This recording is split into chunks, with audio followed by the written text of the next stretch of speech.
Visayas at Mindanao. Kinasuhan na sa Sandigan Bayan ng plunder o pandarambong sina Senador Juan Ponce Enrile, Senador Jinggoy Estrada, Senador Ramon Bong Revilla Jr. at ang itinuturong utak ng pork barrel scam si Janet Lim Napoles. Ayon sa ombudsman, may basihan ng bintang na nagsabwatan ng 3 senador kasama si Napoles para magkamal mula sa kaban ng bayan. Nakatutuklay mula sa Sandigan Bayan si Sandra Aguinaldo. Sandra.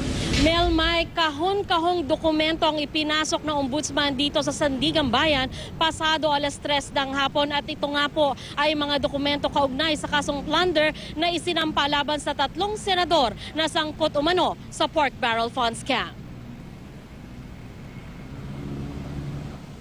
Ito ang aktual na kopya ng dokumento ng kasong pandarambog o plunder na inihain na ng ombudsman laban kina Senador Juan Ponce Enrile, Ramon Bong Revilla Jr. at Jinggoy Estrada sa Sandigan Bayan.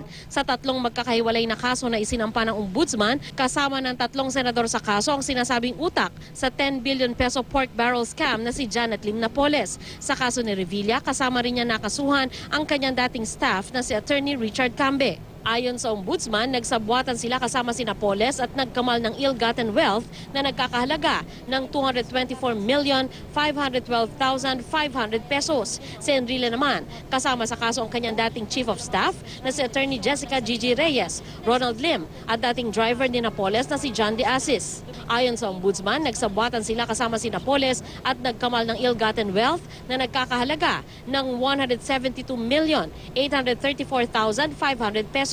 Si Estrada naman, kasamang nakasuhan ng kanyang dating staff na si Pauline Labayen. Sabi ng ombudsman, nagsabwatan sila kasama si Napoles at nagkamal ng ill-gotten wealth na nagkakahalaga ng 183,793,750 pesos. Ayon pa sa ombudsman, ginamit ng mga senador ang kanilang posisyon, relasyon at koneksyon para magpayaman habang sinasamantala ang taong bayan. Kasunod ng pagsasampa ng kaso, iraraffle ito kung anong division ng Sandigan Bayan ang hahawak. Pero tuwing Biyernes lang ang raffle ng mga kaso dito sa Sandigan Bayan. Kapag nai-assign na ito sa mga hukom, tsaka palang pag-aaralan kung magpapalabas ba ng warrant of arrest laban sa mga akusado. Kanina naman ay nakuna ng media ang magkasunod na pagpunta sa Sandigan Bayan ng mga abogado ni na Enrile at ni Cambe. Tumanggi silang magbigay ng pahayag pero nakitang pumasok sila sa loob ng docket section matapos ang filing ng ombudsman. Mel, Mike, bukod sa paghahain ng kaso sa Sandigan Bayan ay humiling ang ombudsman sa Korte Suprema na bumuo ng 2 espesyal na dibisyon ng Sandigan Bayan na eksklusibong tututok sa mga kaso kaugnay sa pork barrel scam. Lumikha na rin ang ombudsman na espesyal na prosecution panel na binubuo ng 3 team na siyang hawak sa unang batch ng mga kaso. Yan muna ang pinakauling ulat mula dito sa Sandigan Bayan. Mel, Mike? Maraming salamat, Sandra Aguinaldo.